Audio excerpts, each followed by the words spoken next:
Hey everybody, Billy Doran here with Vail Valley Live. This is your World Cup Quick Take. We are here with the U.S. ski team's Alice Merryweather. Alice, thank you so much for being here with us My this evening pleasure. on Thanks this for chilly having me. night. Oh, of course. So, Alice is just coming off of a pretty terrible injury. Now, explain what you did real quick. I know you get flashing back to the gore, but... So yeah, I was training last year in Saas-Fee, Switzerland, and crashed training downhill. Ended up breaking my tibia, my fibula, and tearing my ACL, MCL, and meniscus. So, bit of a doozy, but yeah, I'd say. at this point I'm getting close to being back on skis. And when do you think you'll be back on the snow?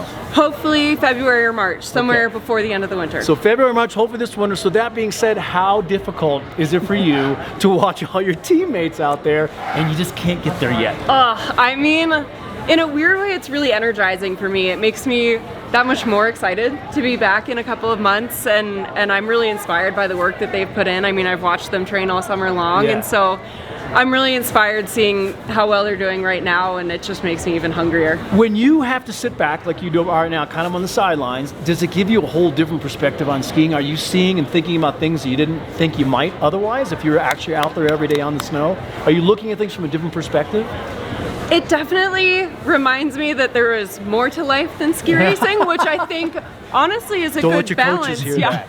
I think it provides a really good balance so Yeah. that when I do return to ski racing, I'm not over invested to the point where I'm so stressed about skiing being, the only part of my identity or Right. the only thing that matters in my life. I've understood that there's so much more. Like, I'm doing school right now and I have other passions outside of skiing, and so I think when I do return, it'll be with a more holistic approach, and I'm really excited to see how that plays out. Well said. That was a really good answer, I gotta Thank say. Let me ask you this. So you guys travel all over the world. The ski team, you guys ski on mountains literally all over the world. Mm-hmm. Do you have a favorite mountain, or do you have, and also in that same vein, how is training mountain to mountain? Does it really vary with conditions and all the different variables, temperature, humidity, Oh, that yeah. kind of stuff?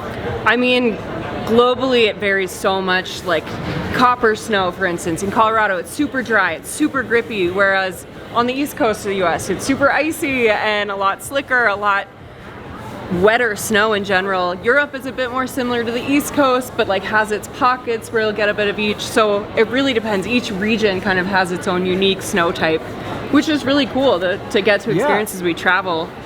But I'd have to say that my favorite venue personally is Cortina and the Dolomites in Italy, which is also where the Olympics are in 2026. That's right, that's right. So hoping, to be healthy, have a couple years, but I mean, that's one of those places that I'm inspecting the course on the morning of race day and I'm distracted by the beautiful views because it's just incredible Spectacular. there. Well, Alice Merryweather, we wish you all the best, especially with your Thank healing, you. getting back on the snow as soon as possible, and whatever, as soon as you get back out there, have a great winter. Thank All you right. so much. We're going to take back to programming. Thanks for joining us.